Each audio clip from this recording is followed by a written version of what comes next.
नमस्कार दोस्तों, मेरा नाम संध्या है। मैं लखनऊ की रहने वाली हूँ। मेरी उम्र 27 साल है और मेरी शादी को 4 साल हो चुके हैं। मेरे पति आकाश एक बड़े इंजीनियरिंग कंपनी में काम करते हैं और ज़्यादातर समय बाहर टूर पर रहते हैं। घर बहुत बड़ा है, लेकिन मैं अक्सर अकेलापन महसूस करती हूँ। मेरे घर में पहले से ही एक बूढ़ी नौकरानी थी, लेकिन उसकी तबीयत खराब रहने लगी, इसलिए उसने अपने भांजे अमन को मेरे घर काम पर भेज दिया। अमन 22 साल का, पढ़ाई में अच्छा और साफ सुथरा लड़का था। उसका व्यक्तित्व बिल्कुल अलग था। दुबली पतली काया, चेहरे पर मासूमियत और आंखों में एक अजीब चमक। एक दिन मैं किचन में बैठी थी, तभी वो सब्जियां काट रहा था। मैंने हल्के से मजाक में कहा, तुम्हें तो सब्जी काटना आता ही नहीं है, ये देखो कितनी टेढ़ी मेढ़ी काटी है। वो हंस पड़ा, मालकिन मैं गांव में ज्यादातर पढ़ाई करता था, ये सब काम तो यहाँ आकर ही सीख रहा हूँ। उसकी सच्चाई भरी आवाज़ सुनकर मुझे अच्छा लगा। मैं बोली, ठीक है, धीरे धीरे सीख जाओगे। उस दिन से हमारी बातचीत की शुरुआत हुई। आकाश कई दिनों से बाहर थे। रात को मैं बालकनी में अकेली बैठी थी। हवा चल रही थी और मन बहुत उदास था।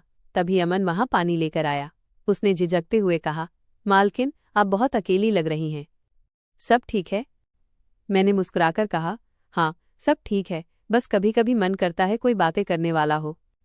उसने धीरे से कहा, तो फिर मुझसे ही बात कर लिया कीजिए। उसकी मासूमियत ने मुझे छू लिया। उस दिन हमने देर तक बातें की। गांव, उसके सपने, मेरी जिंदगी, सब कुछ। कुछ दिन बाद मैं बहुत थकी हुई थी। मैंने उससे कहा, अमन, मेरी पीठ बहुत दर्द कर रही है, जरा मालिश कर दो। वो घबराया। ये तो मैंने कभी नहीं किया मालकिन। मैंने कहा, डरो मत, बस हल्के से दबा देना।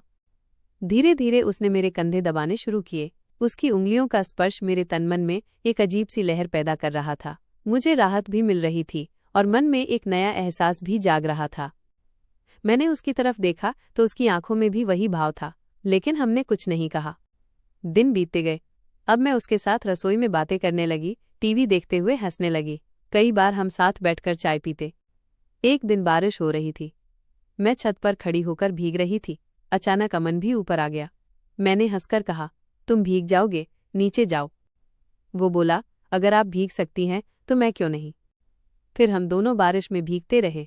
उस पल मुझे लगा कि मैं सिर्फ उसकी मालकिन नहीं रही, कुछ और बन गई हूँ। एक रात जब घर में बिजली चली गई थी, मैं मोमबत्ती लेकर उसके पास गई। अंधेरे में उसकी आंखों की चमक अलग ही लग रही थी। उसने धीमे स्वर में कहा, मालकिन, अगर मैं कुछ कहूँ तो आप नाराज तो नहीं होंगी? मैंने कहा, नहीं, कहो। उसने कांपती आवाज में कहा, मुझे लगता है मैं आपसे बहुत जुड़ गया हूँ। मुझे आपके बिना चैन नहीं मिलता।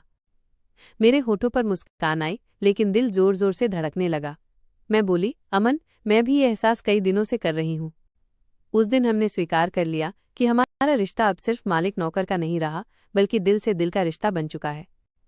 अब हमारी जिंदगी में एक नया अध्याय शुरू हो चुका था। मैं उसके साथ बातें करती, हंसती और हर पल में नई ऊर्जा महसूस करती। अमन का सपना था कि वो टीचर बने। मैंने उसका साथ देने का वादा किया। उसकी मासूम मोहब्बत ने मुझे वो सुकून दिया जो मैंने कभी अपने पति से भी नहीं पाया था।